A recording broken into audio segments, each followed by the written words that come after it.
I was shocked. I was initially just in complete denial. I said, "This is absolutely ridiculous."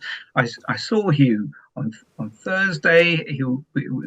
We left the restaurant about 3:30. He was beaming. I think he was off to see his time maker. I was off home to help with a PTA meeting. We just seemed like two ordinary blokes with no more than the usual professional cares in the world. The Times' Andrew Billen saw Huw Edwards last Thursday. That's just before we would have learned about the initial allegations. And Andrew Billen has written a really, really interesting piece, a kind of a profile on him for the Times today, which you can read in the paper. Morning to you, Andrew. Morning, Aasmah. This is a really, really fascinating, interesting, difficult, conflicted piece, really, because, well, first of all, just explain how you came into contact with Huw Edwards and how you would class your relationship with him. Yes, I think the first thing to say is we had lunch on Thursday, and that wasn't the thing that he'd suddenly arranged because he thought something was going to go wrong for him. It's something we've been talking about for 6 months, and we just couldn't agree a date. I first met Huw for an interview during COVID in 2020 for the Times magazine. Because we couldn't meet indoors, we actually met in a cemetery, which was rather strange.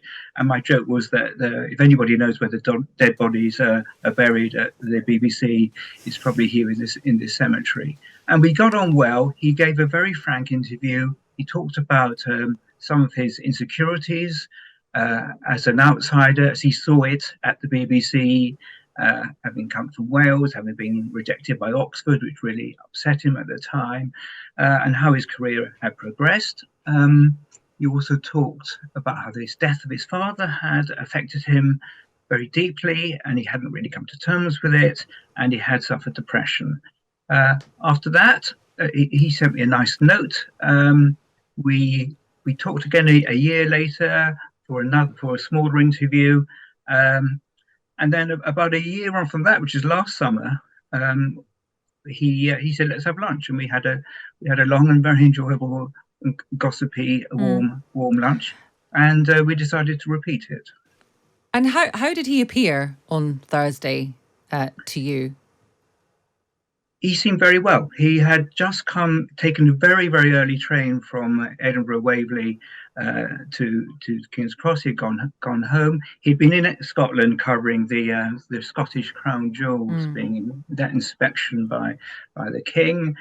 He was certainly fired up by that, interested in some of the protests by nationalists up there. But he was wearing a jersey. We were in the Wolsey, which is a very kind of upmarket, fashionable restaurant in Piccadilly. And he was his usual, to me, merry, gossipy, kind self. Which, of course, I mean, the reason I asked that is just because is I suppose, just, to kind of get a flavour of what it was like. There's many people who can appear well, but who are not inside. I just want to make that clear. Andrew, for me, the one of the most important bit of your piece is this. I'll just read it out. It's a very short paragraph. He is liked in his profession. Flind, that's his wife, is Robert Peston's programme producer, ITV, and the ITV political editor counts Edwards as a good friend. In the BBC newsroom, he is popular. The only criticism I've heard from an ex-colleague is of his indiscretion, although journalists do not necessarily regard indiscretion as a sin. Now, there's two things, I suppose, there, which you already know this, that there's lots of people saying, well, listen, what goes on in your private life, as long as it's not illegal, as long as it's consensual, isn't relevant. But you can say, well, hang on a minute, it's happening in a workplace, allegedly, so it is relevant. The other thing, of course, here is that whenever there are allegations about powerful, high-profile people, MPs, journalists, whoever it might be, actors, whoever, you will always get people at the top saying, well, he's perfectly nice. But it's the people, the junior people, who very often have a very, very different experience of people. Absolutely, and I think it's very perceptive of you to bring that paragraph of mine back to my attention, because the indiscretion is interesting, isn't it? if somebody of Hugh's status has an off the record lunch with a journalist, and he is indiscreet and he is gossipy, that speaks to me to somebody who can might have a capacity for recklessness. Now we were in a this was not the record private lunch. Both the times it was, and he had the right to expect privacy. So I'm not going to go into the details of that. But yes, he is a performer. He gave me a very good time. He wouldn't let me pay for either lunch. Of course, he's presenting a face, and as a professional and consummate professional presenter, he knows how to perform. Do you feel sadness about this? I mean, I get there's a real sense of sadness in the piece. Actually, just because you considered him. Do you consider him a friend? I can't call him a friend. I've never been to his house. We haven't done that. I would say he's somebody I feel very warmly towards, and I'm very distressed about what's happened when his name was given to me on Saturday and then confirmed on Sunday. I was shocked. I was initially just in complete denial. I said, "This is absolutely ridiculous." I saw Huw on Thursday. We left the restaurant about 3:30. He was beaming. I think he was off to see his tie maker. I was off home to help with a PTA meeting. We just seemed like two ordinary blokes with no more than the usual professional cares in the world. And the whole family, very much a family man, Huw, for 5 kids. He talks about them with great pride. His wife Vicky's name comes up an awful lot.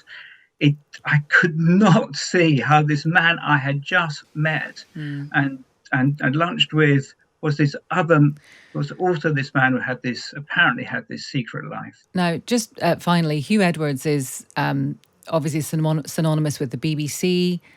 He's anchor of the 10 o'clock news, which had to cover this story, which is completely bizarre and surreal. He covered the announcement of Queen Elizabeth II's death, King Charles III's coronation, the news at 6 on the day of 9/11.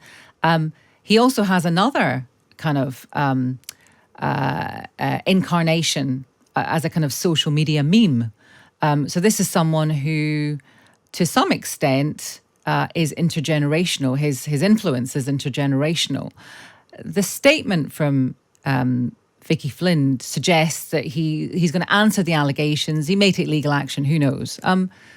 What do you think from what you know about Huw Edwards and from what you know about the way that the media works? What do you think his future is? Huw is a fighter. He's very well aware of his own worth to the BBC, but I find it hard to believe he can come back to the anchor's chair. That he's the most respected, best paid BBC journalist. I find it at the moment very hard to believe he can reassume that sort of persona. But then I found it very hard to believe what I read this over the last few days. Yeah. And I think the point about the story, just briefly, is that it's about vulnerable people, that vulnerable because they're young, because they're junior in the newsroom, but very well paid, very famous people can be vulnerable too. That's really interesting. Andrew, thank you very much for that. That's Andrew Billen from the Times, who's written this extraordinary piece actually in the Times today. I really do recommend that you read it. The Huw Edwards I Know and Saw last week. The subheading: I've met the BBC presenter several times, both professionally and socially. When we said goodbye after lunch last Thursday, it can only have been moments later that he received the news that would shatter his world. And it's a really honest piece, really. Anyway, read it and let us know what you think.